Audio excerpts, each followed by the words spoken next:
Hey guys, so welcome back. So this is part 2 of the previous video, so photon theory of light and photoelectric effect. So in this video specifically we're going to be doing examples. So if you want to know the theory behind this, I would highly suggest you to go back and watch our previous videos because I'm not going to be addressing any theory here, I'm just going to be working examples.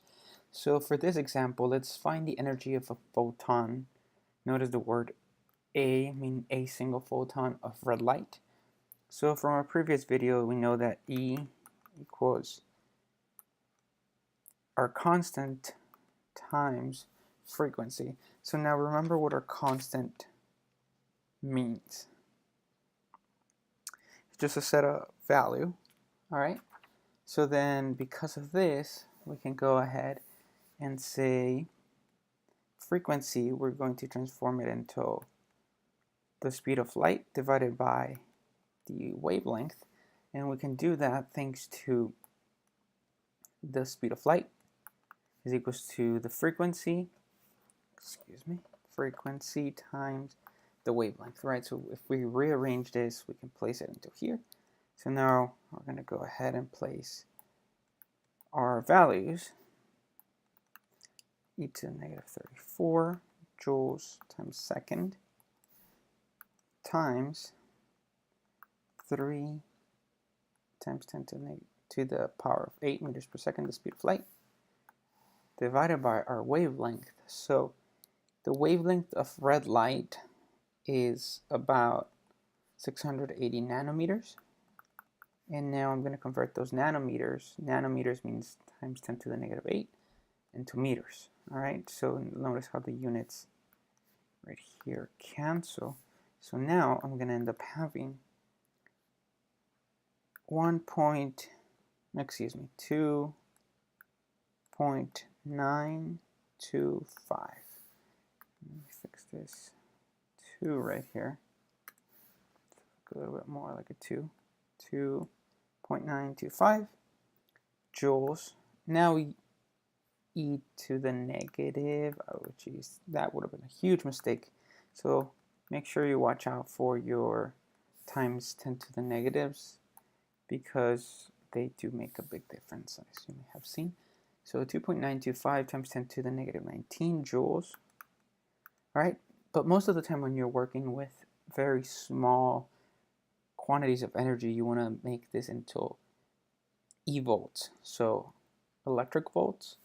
And the way to go about that is you're just going to divide whatever joules you have divided by 1.6 times 10 to the negative 19 joules per evolt.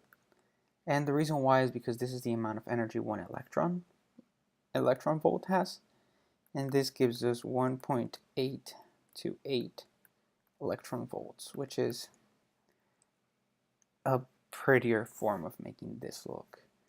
That's all the transformation means. All right, so now for our second part of the example, we are going to be addressing, all right, let me switch this color. How many photons per second does a lamp of 100 watts with a 2% efficiency emit where the average wavelength is 500 nanometers? All right, so let's get to it.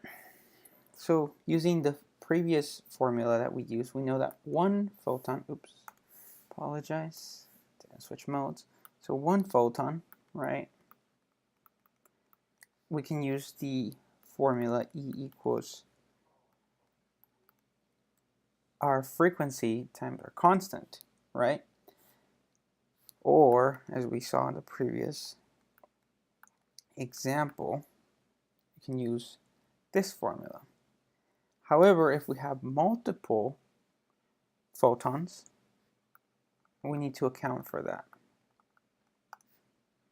And the way to do that is the energy is going to be the number of photons, and this is what we're ultimately interested in, number of photons times our regular energy, frequency times our constant, which will turn out to be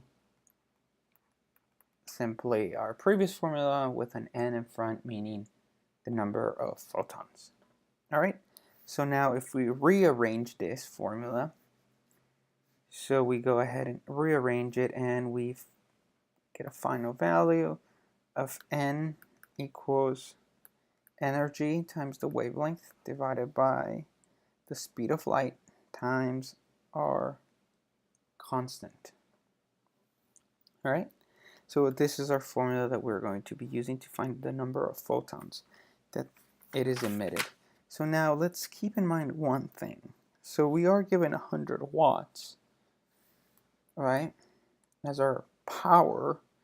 However, do keep in mind that power isn't always 100% utilized. A lot of it gets lost in sound, on heat, or just the malfunction of the apparatus that wastes energy.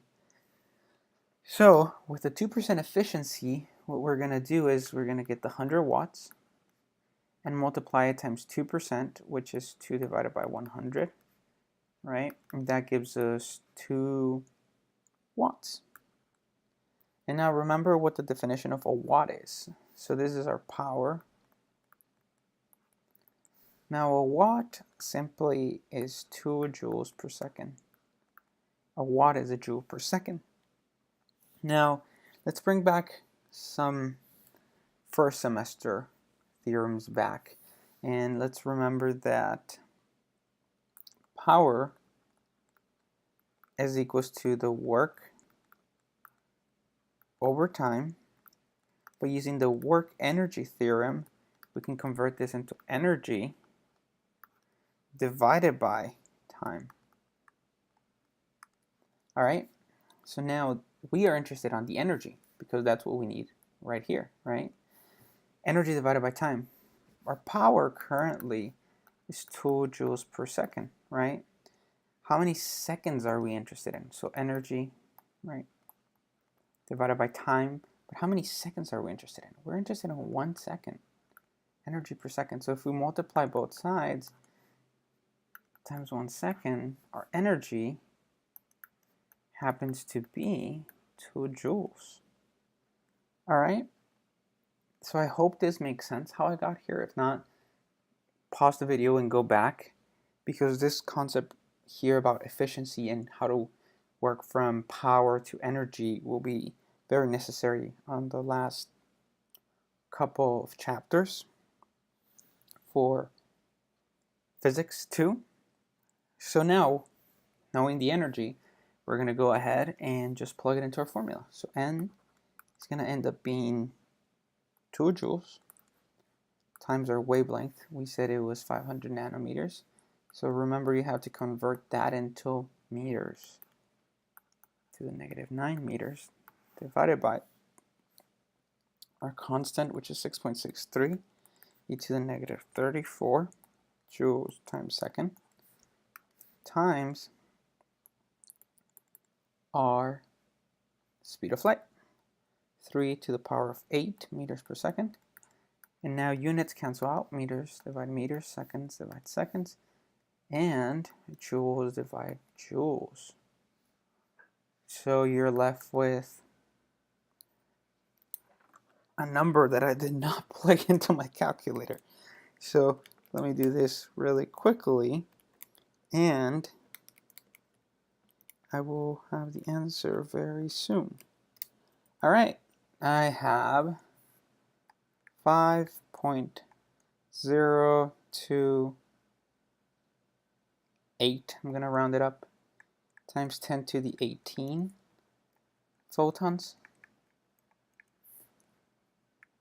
All right, so this is how many photons it emits, and at only 2% efficiency. Now keep that in mind. That's insane, guys. Like, look at how many photons 2 joules emit. That's incredible. Imagine if it had 100% efficiency. Mind-blowing, right? Anyway, so I hope you enjoyed the video and that this may have clarified a little bit of concepts that you may have trouble with. If not, let us know how we can help you out, how we can make videos better. And remember, like this video, leave a comment, go ahead and like us on Facebook. and good luck with your studies.